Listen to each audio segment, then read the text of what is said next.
మండపేటలో రాజకీయ రగడ చెలరేగింది. వైసీపీ నేత తోట త్రిమూర్తులు కేసు పెట్టడంతో మండపేట జనసేన నేత వేగుళ్ల లీలాకృష్ణను అరెస్టు చేశారు పోలీసులు.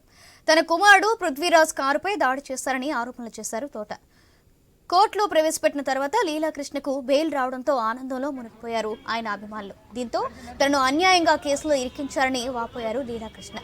ఈ అరెస్టుపై పవన్ కళ్యాణ్ స్పందిస్తూ న్యాయపరంగా పోరాడతామని ప్రకటించారు.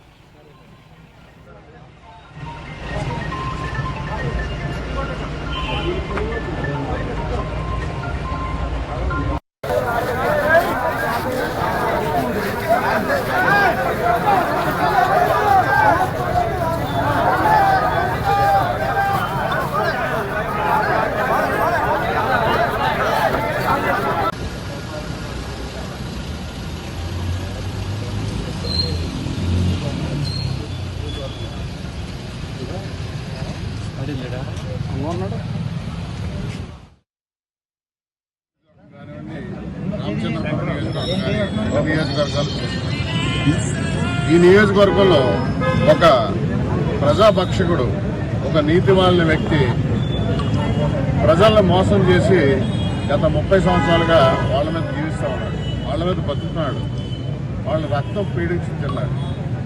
అటువంటి వ్యక్తిని 2019లో రామచంద్రపురం నియోజకవర్గ ప్రజలు లాగి తంతే మెండపేట వచ్చారు.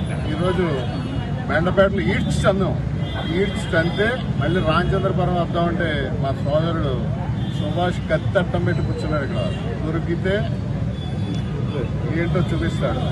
సమయాన్ని బట్టి ప్రజలకు ఏం చేయాలో చూపించగల శక్తిమంతుడు సుభాష్.